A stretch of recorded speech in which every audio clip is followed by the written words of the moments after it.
Today, the 19th of July, the hottest day in the history of the United Kingdom.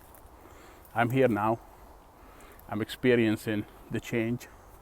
As you can see all around me, the grass is dry. It's no longer green, not on this side or not on any other side.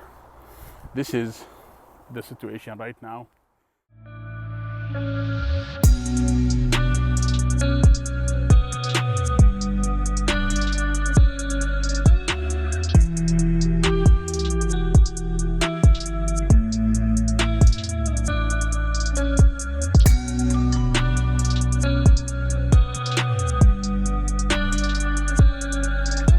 Greetings, today is the 19th of July, and today in the UK the temperature has risen to extreme temperatures, basically reaching close to 40s in some regions and 39.1 as the recorded high temperature.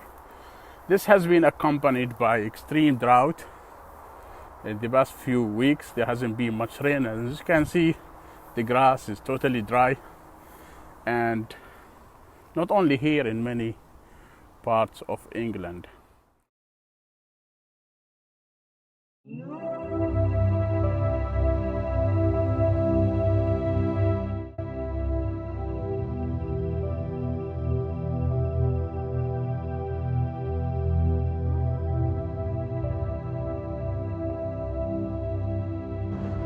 Temperature records were tumbling before midday today. The 39.1 degrees recorded at Charlwood near Gatwick Airport was a warning of what was to come.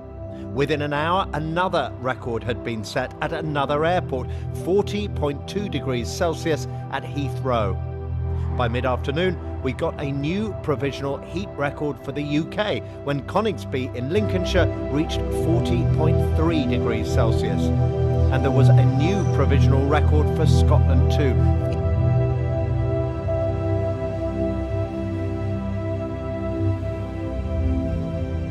Just look how today's temperatures compared to previous records.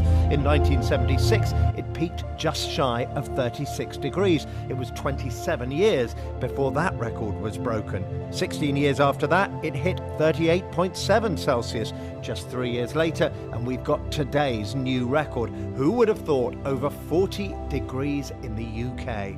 And it isn't just getting hotter. Years ago, temperatures would only reach peaks like this in the far south. But look how these high temperatures are moving north and west across the country. The heat is getting more intense and it is spreading.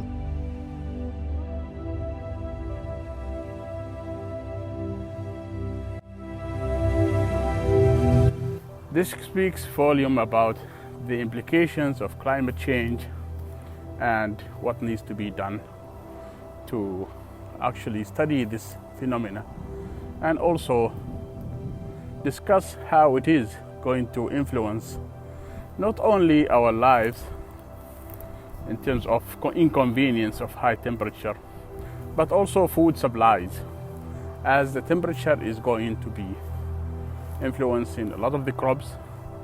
Much of instability is caused by lack of food, and this is only going to get worse as extreme heat in colder climates, erratic climate also in other regions of the world certainly lead to short supplies of food and violence, and that's what needs to be studied and looked at every time we talk about climate change.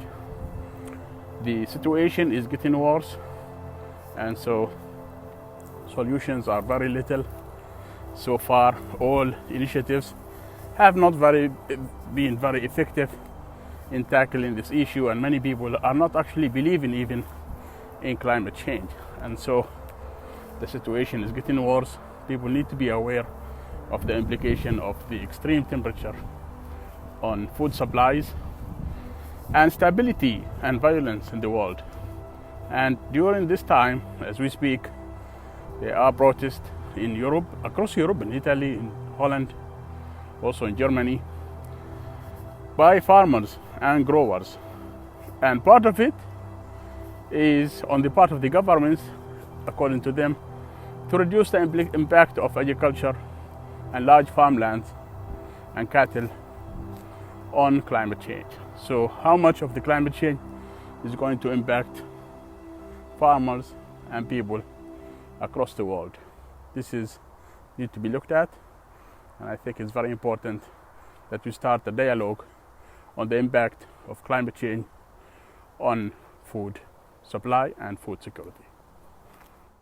Zombie apocalypse.